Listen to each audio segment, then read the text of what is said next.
नमस्कार, यह है कहानियों का अद्भुत संसार किस्सा कहानी। और किस्सा कहानी में मैं मंजीत ठाकुर आपको सुना रहा हूं कहानी रावण की, जिसे उपन्यास के शक्ल में लिखा है आचार्य चतुरसेन शास्त्री ने और जिसका नाम है वयंग रक्षामः। अब तक आपने सुना हनुमान लंका को जलाकर श्री राम के पास लौटकर सारा वृत्तांत बताते हैं और अब वानर सेना में अभियान करने का एक उत्साह जग गया है।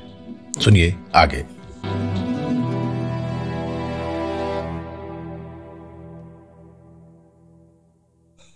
असह विक्रम दुर्धर्ष मारुति के द्वारा अनायास ही लंका विध्वंस होते और मारुति को दुस्तर सागर पार कर आते जाते देखकर जगज्जयी महिदेव रावण का तेज जैसे बुझ सा गया। वो क्रोध और शोक से अभिभूत हो गया। कभी किसी चिंता को पास नहीं फटकने देने वाले प्रबल प्रतापी रावण के मन में अकस्मात ही चोर बैठ गया। उसने यत्नपूर्वक लंका की सुरक्षा की व्यवस्था की, फिर भी वैकल्य से उसका मन भर गया। एक अज्ञात भीति ने उसे चंचल कर दिया। वो सोचने लगा कि सीता का हरण क्या उचित हुआ, इस दाशरथी राम से वैर बांधन क्या युक्त हुआ।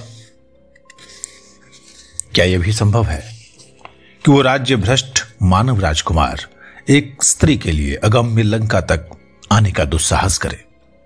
क्या उनका ऐसा प्रताप, तेज और शौर्य है कि मेरा सामुख्य करने का साहस करे? क्या उसे परिकर प्राप्त होगा, साधन मिलेंगे? पर उसने एकाकी ही जनस्थान के 14 सहस्त्र राक्षसों का वध कर मार डाला है और इस धृष्ट वानर ने एकाकी ही अगम्य लंका में आकर मेरे तेज प्रताप के सिर पर लात मारकर लंका में अग्निदाह किया है। ये सब तो अचिंत्य है, असंभाव्य है, परंतु जो हो, मैं इस शत्रु पत्नी को छोड़ूंगा नहीं। सीता की याद आते ही सीता की मूर्ति उसके मानस नेत्रों में आ उपस्थित हुई। उसने सोचा, आह, सीता के समान सुंदर स्त्री तो त्रैलोक्य में नहीं है। उस कमल नयनी चंद्रवदनी सीता को स्मरण करके मैं विदग्ध हो रहा हूं, परंतु वो मेरी शैया पर आना ही नहीं चाहती। ऐसी स्त्री तो मैंने कोई देखी ही नहीं। मेरे वैभव का उसे तनिक भी मोह प्रलोभन नहीं, मेरे प्रताप से वो प्रभावित नहीं। ये तो उस भिखारी राम में ही अतिरंजित है। ये तो मूढ़ता की पराकाष्ठा है, परंतु अब मुझसे रहा नहीं जाता। अवधि में तो अभी 1 मास शेष है, ये कैसे कटेगा? मैं महिदेव सर्वजयी वैश्रवण पौलत्स लंकेश हूं। मर्यादा के विपरीत मैं नहीं जा सकता। मुझे उस भिखारी राम से क्या भय है? वो साधनहीन है। वो क्या यहां लंका तक आने की मूर्खता करेगा? वो तो इस उद्योग में ही नष्ट हो जाएगा। ये दुस्तर सागर, ये दुर्लंघ लंका और ये अजेय राक्षस भट्ट, इनके सम्मुख उस एकाकी मानव की बिसात ही क्या? पर वो अकेला बानर ही जब यहां आकर इस अत्यंत सुरक्षित लंका में इतना उत्पात मचा गया, तो फिर यह भी नहीं कहा जा सकता कि राम को यहां तक आने में सफलता नहीं मिलेगी।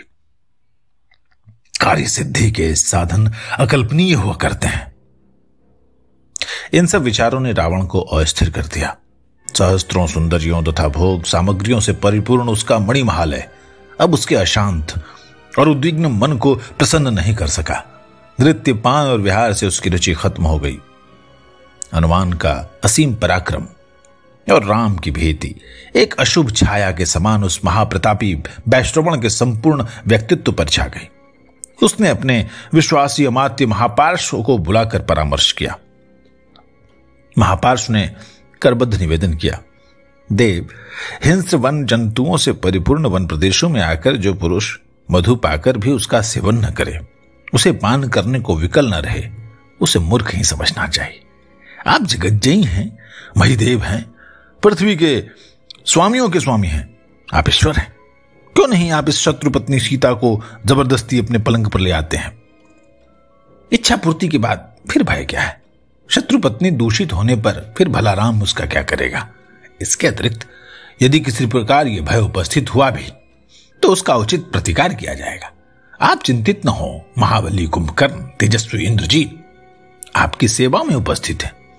फिर लंका में जो हजारों भट्ट हैं वो किस दिन के लिए हैं? हम तो देवराट को भी कुछ नहीं समझते।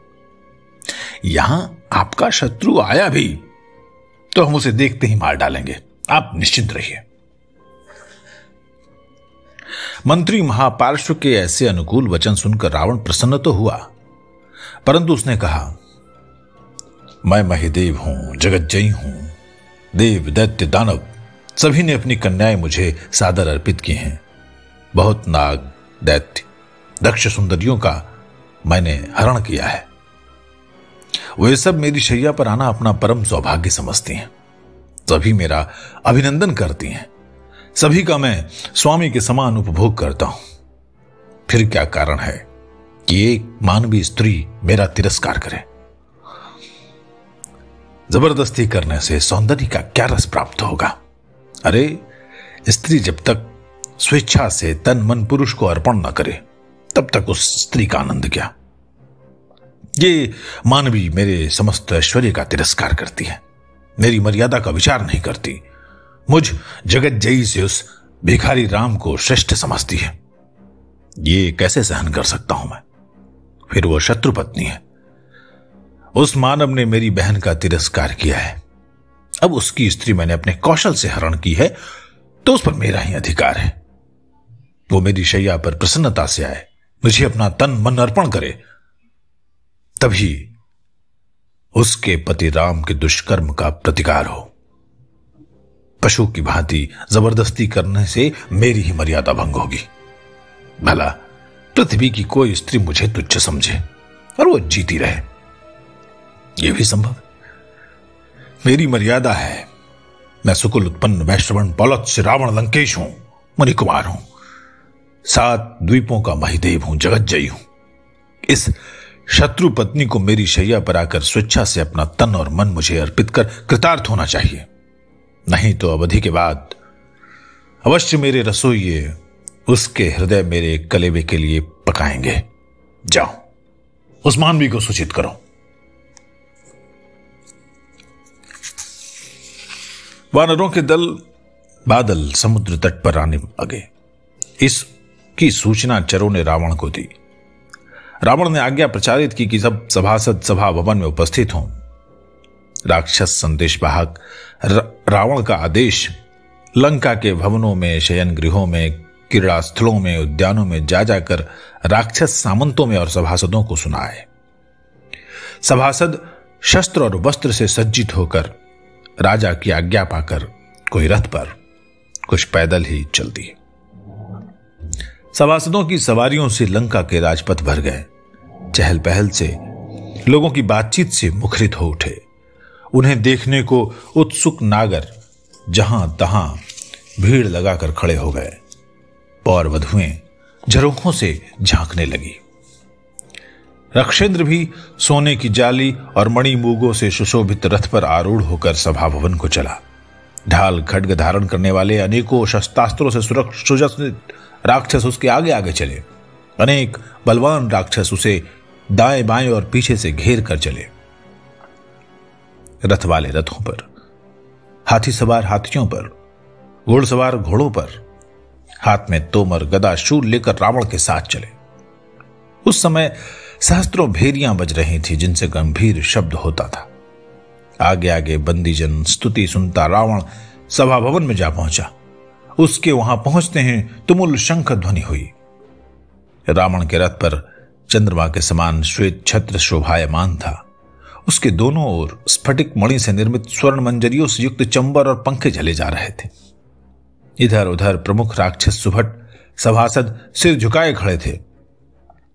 इस प्रकार अमिताभ रावण उस अपूर्व सभा में जा सोने की वेदी पर, जो स्फटिक मणि के फर्श पर बनी थी और जहां रत्न जटित सुनहरी काम का बिछावन बिछा था, वहीं पर रखे रत्न सिंहासन पर बैठ गया।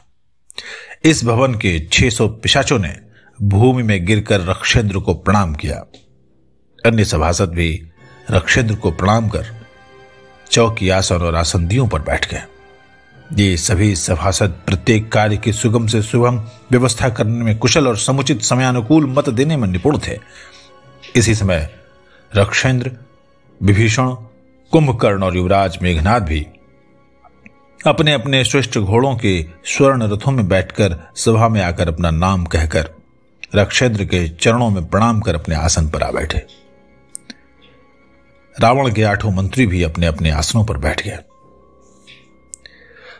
सभासदों और मंत्रियों, आपको ज्ञात है कि हमारा शत्रु राम लंका पर अभियान करने के विचार से आगे बढ़ रहा है। इसलिए आप लोग विचार करके सर्वसम्मत निश्चय करें। अब कोई न कोई निश्चय लेना परमावश्यक हो गया है।